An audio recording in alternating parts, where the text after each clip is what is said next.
Well, it's always, in my humble opinion, it's been a numeric game.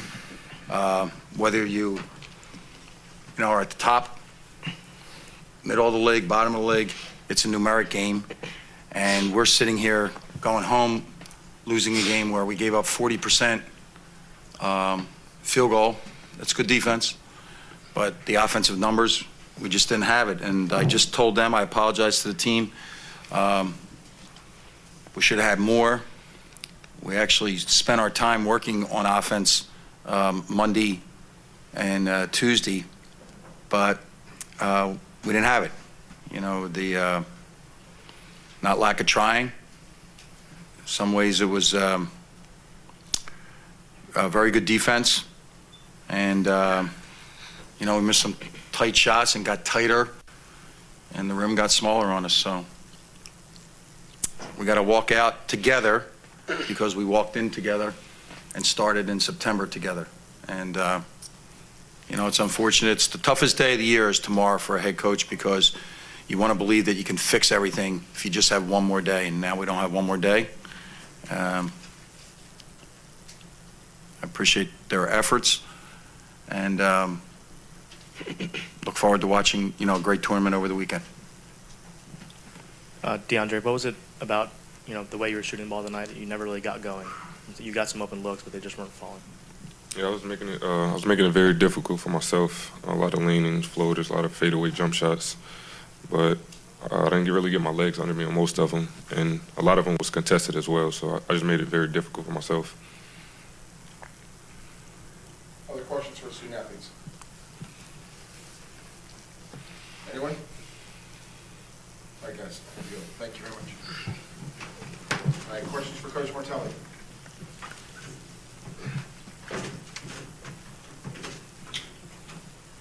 And how difficult is it for you to be in that game when they're not making shots? I mean, it's for you as a it's more for it's more as a player. I've said it all year. When the ball doesn't go in the basket, you question yourself as a player. And the ball didn't go in the basket, and even though the number was low, the turnovers, like we had the lead in the first half, I think 10, and then we had 3 of our 5 first half turnovers. They took the lead on a kind of a broken play. James got the ball and he has played progressively more aggressively during the year, and on that play he played passively and threw the ball backwards. But when the ball doesn't go in, and I mean this in the most respectful way, assistant coaches are telling me, and our defense was predicated on the ball going in. Every time we scored a basket, we were playing a 2-3 zone, and it worked in the first half. But in the second half, we came out and had, really we had 17 points in the second half. And we shot, what did we shoot? 5 of 21.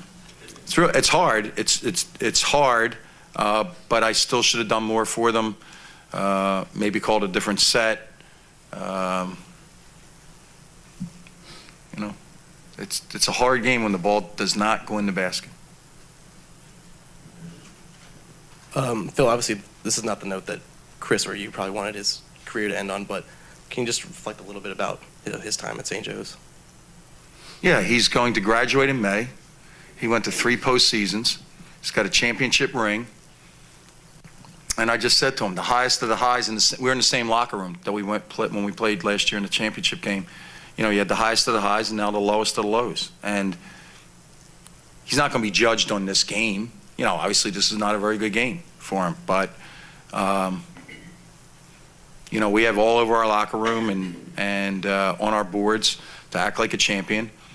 And, it's going to sting, go in hiding for a couple days with spring break, and then Monday he's got to start with the rest of his life. But he's going to be successful, whatever.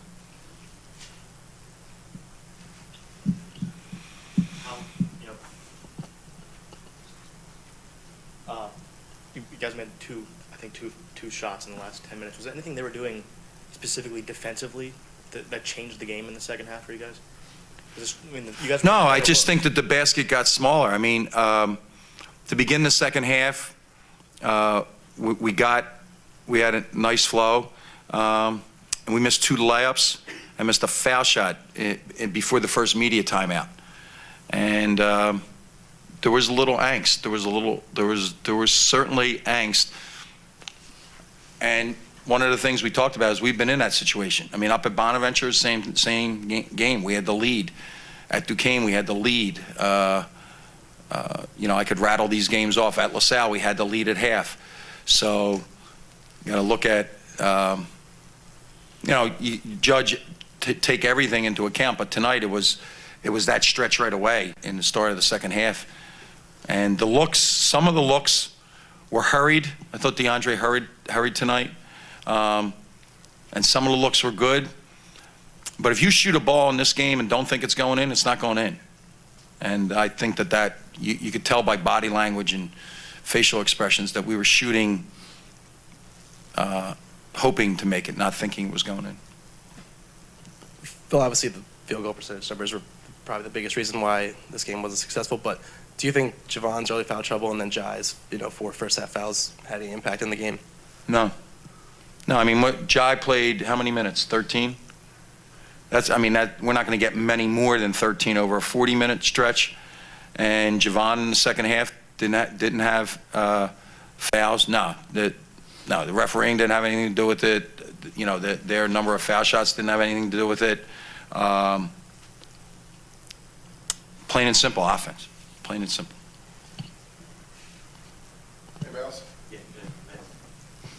Phil, I believe they were plus 15 in the second half or plus 16. Anything you can, does the pace contribute to that or on the glass?